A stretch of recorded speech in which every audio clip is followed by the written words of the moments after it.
Language determines thinking, भाषा चिंतन प्रक्रिया को निर्धारित करती है। पिछले वीडियो के अंदर हमने इसको समझ लिया था। सही आंसर क्या है इसका? वुर्फ शपीरो हाइपोथेसिस। अभी ये समय नहीं है कि आप समझे क्या हो रहा है क्या नहीं हो रहा है। अभी आपको ध्यान रखना है कि जब भी भाषा निर्धारित करेगी आपका चिंतन किस प्रकार से होगा। यानी कि अगर यहाँ लिखा है MA, इसका मतलब क्या होता है? इसका मतलब होता है मदर। ठीक है, जैसे ही आपने मामा बोला आपको क्या ध्यान आएगा? अगर हम हिंदी के मामा की बात ना करें, अंग्रेजी मामा की अगर हम बात करें, क्या ध्यान आएगा आपको? यहाँ पर ध्यान आएगी आपको अंग्रेजी वाली मदर। लेकिन जैसे ही यहाँ पर देखिए आप लिखते हैं यहाँ पर मामा, आपको क्या यहाँ पे याद आएगा? आपको याद आएंगे अपनी माता जी के भाई। ठीक है, तो ये क्या हो रहा है? ये जो शब्द है लैंग्वेज, ये लैंग्वेज क्या डिटरमाइन कर रही है? आपकी थिंकिंग को डिटरमाइन कर रही है। और इसका सही उत्तर क्या है? हमने देखा था वहां पर, वो है आपका वुर्फ शपीरो हाइपोथेसिस। ठीक है, वुर्फ प्राक कल्पना, ये आपको ध्यान रखना है, इंपॉर्टेंट रह सकता है आने वाले एग्जाम के लिए। उसी के साथ साथ देखिए केवल एक व्यक्ति है जिसका नाम है क्या? जिसका नाम है जीन पियागेट। केवल ये एक ऐसा व्यक्ति है जो बोलता है उल्टा, थिंकिंग बोलता है, लैंग्वेज निर्धारित करती है।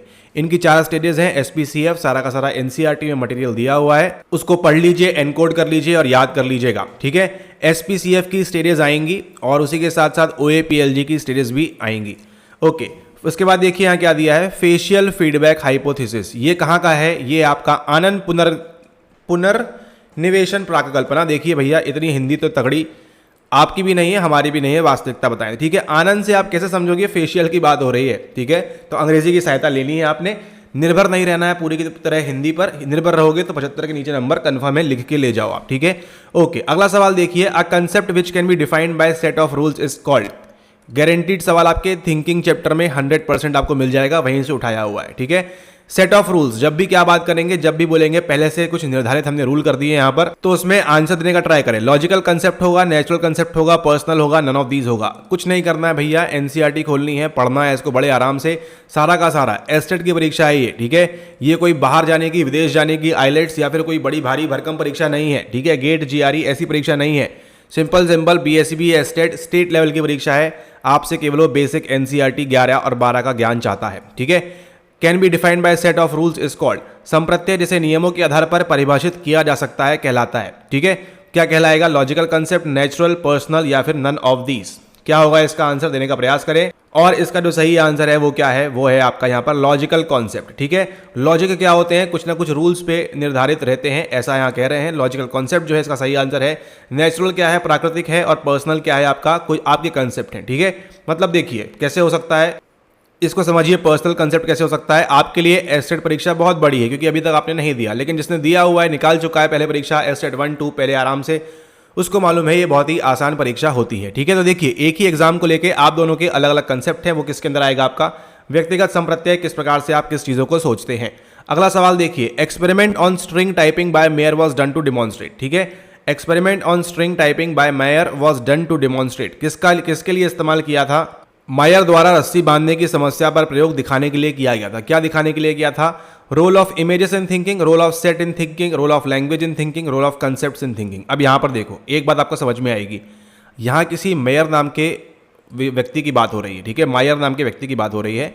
ऑप्शन नंबर C देखो अपने आप एलिमिनेट हुआ कि नहीं हुआ। Role of language in thinking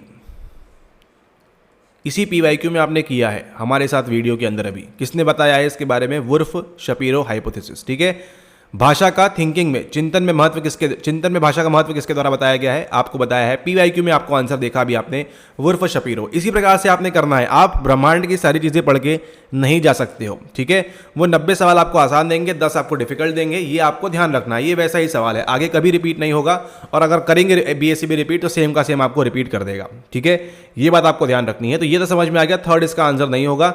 role of concept in thinking भी नहीं होगा, इसके ऊपर सॉल्व कर चुके हैं सवाल को हम। Images in thinking, set in thinking में सही आंसर क्या है आपका? आपको क्या लगता है? सही आंसर है आपका option number 2, role of set in thinking, चिंतन में तत्परता का महत्व। ठीक है, this is the correct answer over here, role of set in thinking. ये सवाल आएगा क्या? नहीं आएगा। अगर आएगा तो ऐसे का ऐसे ही PYQ रिपीट होगा, घूम फिर के नहीं आएगा। ठीक है, लेकिन हाँ ये सवाल आएगा। ठीक है, लॉजिकल कंसेप्ट कैसे होते हैं, क्या करना है आपने? जाके चुपचाप NCERT खोल के पढ़ना है। हम तो बोल रहे कुछ मत करो, हमारी वीडियो भी मत देखो, NCERT जाके पढ़ लोगे, पास हो जाओगे प्रत्येक परीक्षा। लेकिन हाँ एडवांस टॉपिक के लिए आपको वीडियो देखनी पड़ेगी। ठीक है, ओके, कोई ज़बरदस्ती नहीं है, आराम से PYQ लगाइए। देखो अब यहाँ देखो क्या बोला है, when any object or idea is defined on the basis of 2 और मोर फीचर्स इज कॉल्ड। जब किसी वस्तु, विषय या विचार को दो या दो से अधिक विशेषताओं के आधार पर परिभाषित किया जा सकता है उसको हम क्या बोलेंगे, डिसजंक्टिव, कंजंक्टिव, रिलेशनल या फिर कंडीशनल कंसेप्ट। ठीक है, यहाँ पे इसका आंसर क्या होगा, जब भी देखिए when any object or idea is defined on the basis of two or more features is called, यानी कि ये जो है एक क्या है, ये एक ट्राइंगल है। ठीक है, इसको हम क्या कर सकते हैं, दो कंसेप्ट बता सकते हैं इसको। ठीक है, क्या बोल सकते हैं, दो प्रकार से बोल सकते हैं, टू और मोर फीचर्स। एक तो ये क्या है, एक तो ये इजिप्ट का पिरामिड है पहला ये, और ये किसका है, ये एक मैस्लो का पिरामिड है। ठीक है, अब्राहम मास्लो का पिरामिड है। ठीक है, तो क्या कर दिया, एनी ऑब्जेक्ट और आइडिया, ये एक आइडिया है, इसको डिफाइन किया है कैसे, on the basis of two or more features. एक तो ये है, एक ये है, एक ये है। इस प्रकार से जब आप करते हैं उसको हम क्या बोलते हैं, उसको हम बोलते हैं आपका कंजंक्टिव कंसेप्ट। इसको आपको ध्यान रखना है, ये आपके लिए इंपॉर्टेंट रहेगा। डिसजंक्टिव में क्या हो जाएगा, इसका जस्ट समुच्चय बाधक संप्रत्यय। ठीक है, समुच्चय बाधक बोधक, यस वही तो हम बोले, बाधक कैसे हो सकता है, समुच्चय बोधक संप्रत्यय जो है इसका सही आंसर है। ठीक है, दो या दो से ज्यादा विशेषताएं रहेंगी तो क्या रहेगा, कंजंक्टिव। कंजंक्टिव यानी कि क्या होता है, उसको जोड़ना। ठीक है, रिलेशनल में क्या हो जाएगा, संबंध रहेगा उनके बीच में। यहाँ पे ऐसी बात नहीं हो रही है, यहाँ पे सही आंसर है आपका कंजंक्टिव कंसेप्ट। ठीक है, ओके। अब यहाँ देखो, एक बात आपको ध्यान देनी है, यहाँ पर एक बात, अगर हमारी वीडियो देखोगे आप तो कुछ ना कुछ सीख के ही जाओगे हर वीडियो के अंदर। ठीक है, इसलिए ये है पार्ट नंबर 3, आप देख रहे हैं साइको प्रोफेसर। ओके, तो यहाँ पर देखिए क्या है, कैंडिडेट आंसर में क्या है, नॉट आंसर्ड। ये आपके साथ भी होगा, जिस प्रश्न का आंसर आपको नहीं आता है उसको आप नहीं करेंगे। इससे फायदा क्या होगा ना, इसका एक फायदा है, फायदा यहाँ पर यह है कि अगर नॉर्मलाइजेशन की प्रक्रिया होती है तो आपके नंबर कम नहीं होंगे। ठीक है, अगर नॉर्मलाइजेशन की प्रक्रिया होती है, जो कि होगी क्योंकि शिफ्ट में एग्जाम हो रहा है, तो क्या होगा, आपको इसका फायदा मिलेगा। अगर नहीं आता आपको तो गलत आंसर करने की बजाय आप ना करें आंसर, तो आपको ज़्यादा फायदा मिलेगा। क्योंकि क्या होगा, अगर आपने बहुत सारे कर दिए ना, आपका भले ही स्कोर 110 आ रहा हो, लेकिन नॉर्मलाइजेशन के चलते कहाँ गिर जाओगे आप गिर जाओगे 60 पे, और आपका कट ऑफ कितना है, 75 है। ठीक है, ये ध्यान रखना है आपने। ठीक है, और हमारी ये सलाह रहेगी, इसको आप माने तो आपके लिए फायदा होगा, नहीं माने तो आपके लिए घाटा होगा। जहां पर देखिए, जहां पर भी आपके साथ क्या हो, अब यहां पर देखिए इस चीज का ना आपको एक फायदा होगा। जब भी आपको देखिए, जब भी आप 4 ऑप्शंस में कंफ्यूज रहें, कितने ऑप्शंस के अंदर, जब भी आप 4 ऑप्शंस के अंदर कंफ्यूज रहें, वहां पर आप ये जानने दीजिए नॉट आंसर्ड। लेकिन जहां भी आपको लग रहा है कि इन दोनों में से कोई एक सही हो सकता है, वहां पे आप रिस्क ले लीजिएगा। शायद हो सकता है 50-50% चांसेस हो कि आपका आंसर सही हो जाए। ठीक है, अब ऐसा हर सवाल में तो होगा नहीं ना, कुछ कुछ सवालों में होगा, तो ये आपके बुद्धि विवेक पे निर्भर करेगा, और आगे हम देख लेंगे। अब ये देखो भैया, सीधा सीधा जो है, which of the following is not a stage of creative, सवाल भी पूरा नहीं लिख पाए हैं, क्रिएटिव थिंकिंग होना चाहिए था यहाँ पर। निम्नांकित में से कौन सृजनात्मक चिंतन की एक अवस्था नहीं है। अब यहाँ देखो, which of the following is not a stage of creative, इसको अगर हम मिटा देते हैं तो आप क्या समझोगे, which of the following is not a stage of creative, preparation, incubation, evolution या फिर सॉल्यूशन। और यहाँ पे देखो, इसको इस प्रश्न को लेंगे 625, याद करिएगा यहाँ पर। ठीक है, इसको बताएंगे एस्टेट, देखिए किस प्रकार से गलता है पेपर में गलती। ठीक है, ऐसी वाली वीडियोस बनती हैं इस पे, क्योंकि देखिए सिंपल सा कंसेप्ट है, इसलिए आपको बोल रहे हैं भैया एनसीईआरटी पढ़ना जरूरी है, आपका पास हो जाओगे, नंबर जीवन भर आपको याद रहेगा कि हाँ हमने एनसीईआरटी पढ़ के पास किया है, और कोनो चीज़ आपको मदद नहीं करेगी। ठीक है, इस बात को ध्यान रखना है, क्योंकि देखो अगर आप इसको पढ़ोगे, which of the following is not a stage of creative, क्या समझ, हमको तो समझ में नहीं आ रहा। अगर आपकी तरह हम परीक्षा में बैठे हैं, वहाँ पे 3 घंटे पसीने छूट रहे हैं सवाल करने में, क्या समझेंगे इससे हम। लेकिन अगर हमने एनसीईआरटी पढ़ के रखी है, हमको तुरंत याद आएगा कि भैया ये बात आएगी। इंटेलिजेंस चैप्टर 12th क्लास की पहले चैप्टर में दिया हुआ है, प्रिपरेशन, इंक्यूबेशन, इल्यूमिनेशन और वेरिफिकेशन के बारे में। इसका निमोनिक क्या है, पिन इल वे, जाके पढ़ लीजिएगा, मिल जाएगा आपको। अरे रुकिए जरा, यहाँ देखिए ना, निमोनिक है इसका पिन इल वे, किसके द्वारा दिया गया है, ये देखिए, ये एडवांस नॉलेज है, इसको दिया है वालाच एंड कोगान के द्वारा। ठीक है, वालाच एंड कोगान ने आपको दिया है इस निमोनिक के बारे में, जो कि है पिन इल वे। ये तो आपने सीखा इस वीडियो के माध्यम से कि अच्छा ये सब कहानी है, ये निमोनिक होता है, लेकिन आपको एनसीईआरटी में कहा है आपके सामने आंखों के। लेकिन आप लोग क्या करते हैं, आप लोग चाह रहे हैं कि टफ टॉपिक पढ़ लो और फिर फेल हो जाओ, क्योंकि सवाल पूछ रहा है आसान। ये देखो चैप्टर नंबर 8 में आना है। ठीक है, 11th में आपको थोड़ा सा दिया हुआ है, हमको कन्फ्यूजन हो गया था। 12th की एनसीईआरटी में पहले चैप्टर के लास्ट में थोड़ा सा दिया हुआ है, यहाँ पर डिटेल में दिया हुआ है आपको सृजनात्मक चिंतन की प्रक्रिया। चैप्टर नंबर 8 खोलिएगा, थिंकिंग को लेकर, यही कंसेप्ट भी आपको यहीं पर मिल जाएगा। अब देखो क्या दिया हुआ है यहाँ पर। ठीक है, चुपचाप पढ़िएगा बस क्या लिखा हुआ है। देखो यहाँ दिखा आपको, क्या दिखा आपको यहाँ पर, प्रिपरेशन दिखा, तैयारी। अब यहाँ देखो, देखिए आपको यहाँ पर प्रिपरेशन, तैयारी। अब अगला देखो क्या लिखा है, इंक्यूबेशन लिखा है। अगला देखो क्या लिखा है, इंक्यूबेशन लिखा हुआ है, उद्भवन लिखा हुआ है। ठीक है, यही आपको निमोनिक याद कराया था, बताया था अभी। तो ये होता है अगर आप पढ़ते हैं अच्छे से एनसीईआरटी को। ठीक है, अगला क्या है देखिए, अगला है आपका इल्यूमिनेशन और फिर है आपका वेरिफिकेशन, पी इन इल वे। ये आपको ध्यान रखना है जीवन भर। ठीक है, क्रिएटिविटी के अंदर 4 जो स्टेजेस आएंगी आपकी वो आई हैं वेलाचिन कोगान के द्वारा, पिन निल्वे उसका निमोनिक है, ये सब होता है। आहा मोमेंट कहाँ मिलेगा आपको? इल्यूमिनेशन में मिलेगा। प्रत्येक परीक्षा के अंदर सवाल पूछते हैं यहाँ से, तो इल्यूमिनेशन ये आपको ध्यान दीजिएगा। अब देखो यहाँ पर गलती क्या की है, यहाँ पी तो ठीक है, इन भी ठीक है, ना यहाँ पे इल्यूमिनेशन है ना यहाँ पर वो है वेरिफिकेशन है, ठीक है। तो अब क्या करोगे? अब देखो ये तो मालूम है, ये तो आंसर नहीं हो सकता, पूछा है not a state of creative. अब ये होगा या फिर ये होगा। सही आंसर क्या है यहाँ पे? सही आंसर है आपका ऑप्शन नंबर 4 समाधान, क्योंकि समाधान कहाँ इस्तेमाल करते हैं? जहां पर आपको सामने प्रॉब्लम होती है। अब यहाँ पर देखिए क्यों नहीं है, क्योंकि ये क्या है, ये आपका एवोल्यूशन नहीं है। देखिए इंग्लिश में गलत लिखा हुआ है, हिंदी में सही लिखा हुआ है, इंग्लिश में गलत लिखा हुआ है। इसका इंग्लिश में मतलब होता है यहाँ पर इवेल्युएशन, ठीक है। इवेल्युएशन को लेकर अलग स्टडीज दी हैं, किसके द्वारा? वो दी है मिहाई चिक्सेनमिहाई के द्वारा, वो अलग लेवल पे ले गए हैं चीज़ों को, वो नेट के स्तर की चीज़ें हैं, ठीक है। लेकिन आपका काम देखिए चल जाएगा बड़े आराम से, क्योंकि आपको मालूम है सोल्यूशन कहाँ होता है, समाधान होता है प्रॉब्लम के ऊपर, और प्रॉब्लम अलग जगह पढ़ा है आपने, क्रिएटिविटी आपने अलग जगह पढ़ी है, सवाल लिंक होता ही नहीं है, ठीक है। तो मूल्यांकन जो है, इवैल्यूएशन जो है वो कहाँ आएगा? वो आएगा इस क्रिएटिव स्टेजेस के अंदर, ठीक है, स्टेजेस ऑफ क्रिएटिविटी। और यहाँ पर सही आंसर होता है आपका ऑप्शन नंबर 4 मूल्यांकन, सॉरी समाधान यहाँ पर, ठीक है। तीनों चीज़ें आएंगी, प्रिपरेशन, इंक्यूबेशन, ये इवैल्यूएशन है, ठीक है। इसलिए कहते हैं वीडियो देखना हमारी ना भूलें और सब्सक्राइब करना ना भूलें। ओके, अब देखो the concept of practical intelligence was popularized by, ये कहाँ से लिया गया है? त्रिचापीय सिद्धांत, ट्रायर्किक थ्योरी से लिया है। काटेल और गलत लिखी स्पेलिंग क्या शायद, थॉर्नडाइक, गिलफोर्ड। गिलफोर्ड का स्ट्रक्चर ऑफ इंटेलेक्ट मॉडल है, थॉर्नडाइक ने कुछ अलग चीज़ें दी हैं। आपका लॉ ऑफ इफेक्ट की बात करते हैं, कटल ने 16 पर्सनैलिटी फैक्टर दिया हुआ है, GFGC दिया हुआ है, सब कुछ आपके एनसीईआरटी में दिया हुआ है, ठीक है। तो बचा कौन आपका? व्यवहारिक बुद्धि का संप्रत्यय किसके द्वारा पेश किया गया है? 3 प्रकार की होती है, कंटेक्चुअल, एक्सपीरियंशियल, उसको आप देख लेंगे, सब कुछ कहाँ दिया है? एनसीईआरटी में। स्टर्नबर्ग आपका यहाँ पर सही आंसर है, ठीक है। ओके, इसको आप ध्यान रखें, स्टर्नबर्ग आपने मार्क किया होगा, आई होप। नेक्स्ट हम मूव करते हैं अगले सवाल की ओर। In Erikson's theory of psychosocial development, ठीक है, the psychological crisis in adolescence is, ये एक इंपॉर्टेंट सवाल है, ठीक है। In Erikson theory of psychosocial development the psychosocial crisis in adolescence is, Erikson के मनोसामाजिक विकास के सिद्धांत में किशोर अवस्था में मनोसामाजिक संकट कौन सा होता है? ध्यान दीजिएगा, ये होता है identity versus role confusion. Identity versus role confusion आपके एनसीईआरटी में मिल जाएगा, कौन सी चैप्टर में एग्जैक्टली ध्यान नहीं आ रहा है, लेकिन आपको मिल जाएगा एनसीईआरटी में, ठीक है। ईगो इंटीग्रिटी वर्सेस डिस्पेयर, ये होता है, ये होता है, ये स्टेज। यहाँ देखो, अभी आप ये देखो, ये जो स्टेजेस है ना, आपको रटी हुई होनी चाहिए। 1 नंबर फ्री का मिल के जाएगा आपको, ये रट लो इसको, कोई शर्म नहीं है इसमें। नेट वाले भी रटते हैं, PhD वाले भी, MPhil वाले भी, सबको ही रट रहा है इसको, ठीक है। क्योंकि कैसे करोगे आप, कैसे याद रखोगे आप इस सब चीज़ों को? ABCD तो एक समय पे आपने रटी थी, 1 2 3 4 भी एक समय आपने रटा है, और आज वो है इस अवस्था में पहुंच गया कि फटाफट बन जाएगा। तो इसको रटना स्टार्ट कर दो, बन जाएगा आपसे, ठीक है। ट्रस्ट वर्सेस मिसट्रस्ट सबसे पहले आएगा, 0 से 1 ईयर। कैसे क्या दिया हुआ है इसको देख लो आप, कौन सी अवस्था में होता है। देखो एडोलेसेंस में क्या दिया है, आइडेंटिटी वर्सेस कन्फ्यूजन दिया हुआ है, और यहाँ भी देखो क्या दिया है, आइडेंटिटी वर्सेस रोल कन्फ्यूजन, पहचान बनाम भूमिका भ्रम, ये इसका यहाँ पर सही आंसर है, ठीक है। ये आपको रटना पड़ेगा, इसका कोई भी दूसरा पर्याय नहीं है, अल्टरनेटिव नहीं है, ठीक है। ये भी रट लेना, ये PGT के BPSC TRE में काम आएगा, ठीक है। इसका स्क्रीनशॉट ले लो लगे तो आपको यहाँ पर, ठीक है। ये आपको PGT लेवल पे काम देगा, ये वाली चीज़ें ये आपको एस्टेट पे देंगी प्लस BPSC में देंगी, दोनों जगह देंगी आपको, ठीक है। और यहाँ पे लिखा हुआ है साफ साफ क्या क्या हो रहा है, ये रट लो, आएगा सवाल, क्योंकि देखो पिछले एस्टेट में आया है, एंड आपको बनना भी चाहिए। अगला सवाल देखिए, which of the following is not a defence mechanism. Defence mechanism इनमें से कौन सा नहीं है? आइडेंटिफिकेशन, कंपनसेशन, रेशनलाइजेशन या फिर एसोसिएशन, कौन सा नहीं है इसमें से? एसोसिएशन इसमें से नहीं होता है।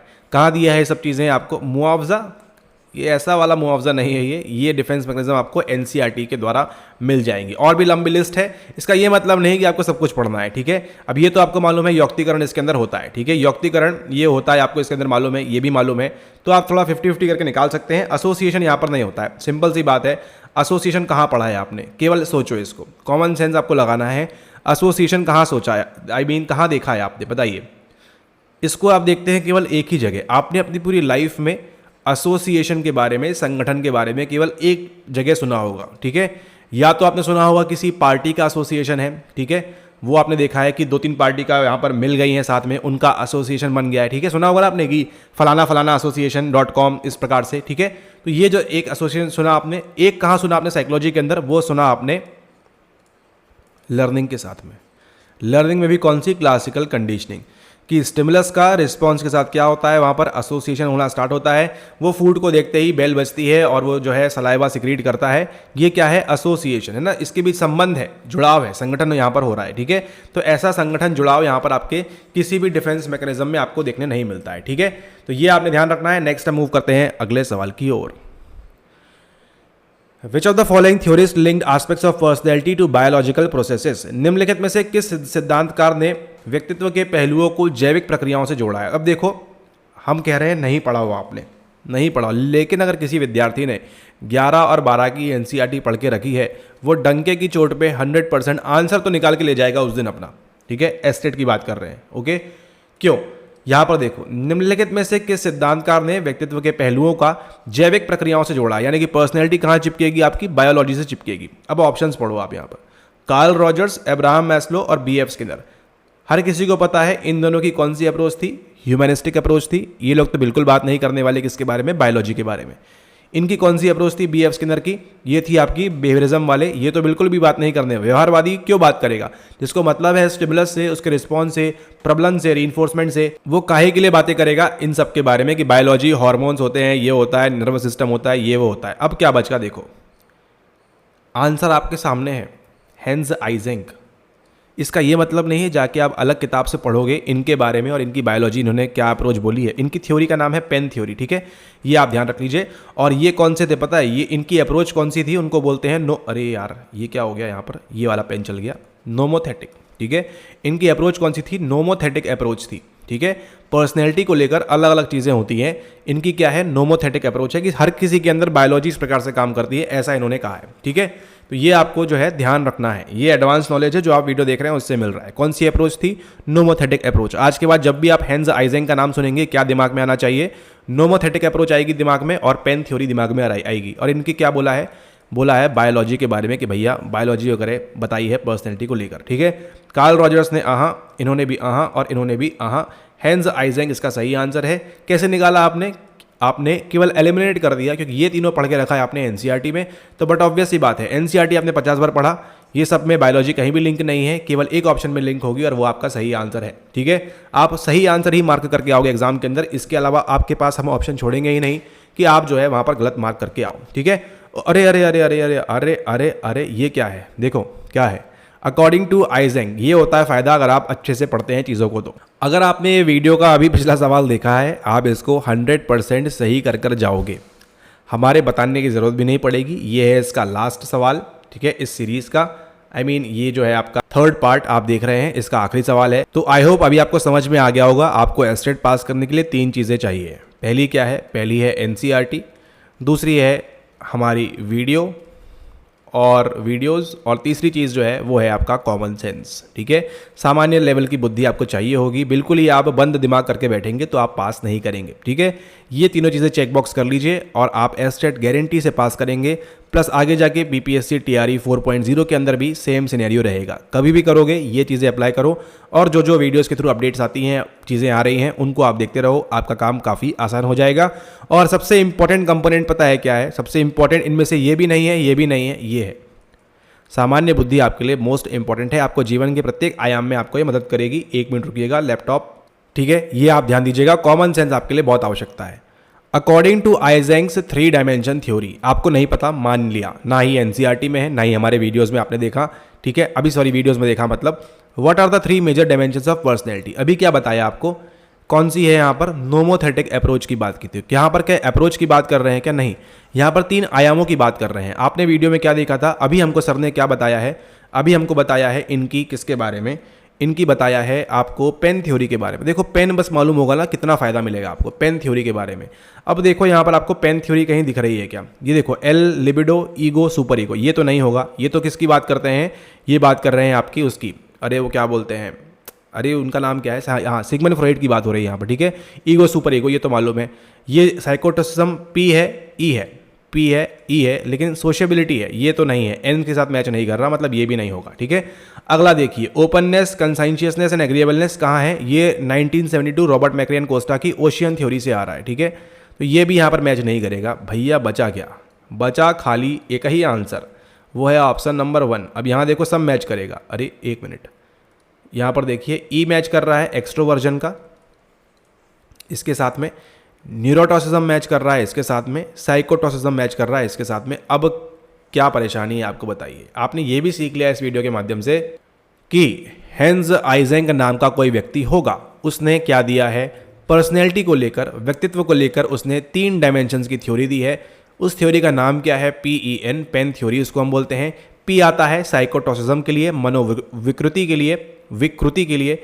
E से आता है आपका एक्सट्रोवर्जन, बहिर्मुखता के लिए, एक्स्ट्रावर्जन। और N से आता है कि आपका न्यूरोटिसिज्म यानी कि विक्षिप्तता के लिए। तो बहिर्मुखता, विक्षिप्तता और मनोविकृति किसके द्वारा दी गई है, हेंज आइजेंक के द्वारा दी गई है। और इनकी अप्रोच कौन सी थी, इनकी अप्रोच थी नोमोथेटिक। एंड देन उसी के साथ साथ इन्होंने क्या बात की है बायोलॉजी के संबंध में बताया है, ठीक है।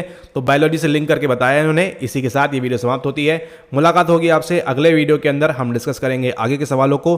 ध्यान रखिए NCERT इंपॉर्टेंट है, हमारी वीडियोज़ इंपॉर्टेंट हैं, और ये भी आपको मिल जाएगा NCERT के अंदर, ठीक है। ये जाके पढ़िएगा। कहाँ मिलेगा आपको इसका आंसर, इसका आंसर मिलेगा आपको 9वीं क्लास की NCERT, सॉरी 9th चैप्टर में 11th क्लास की NCERT।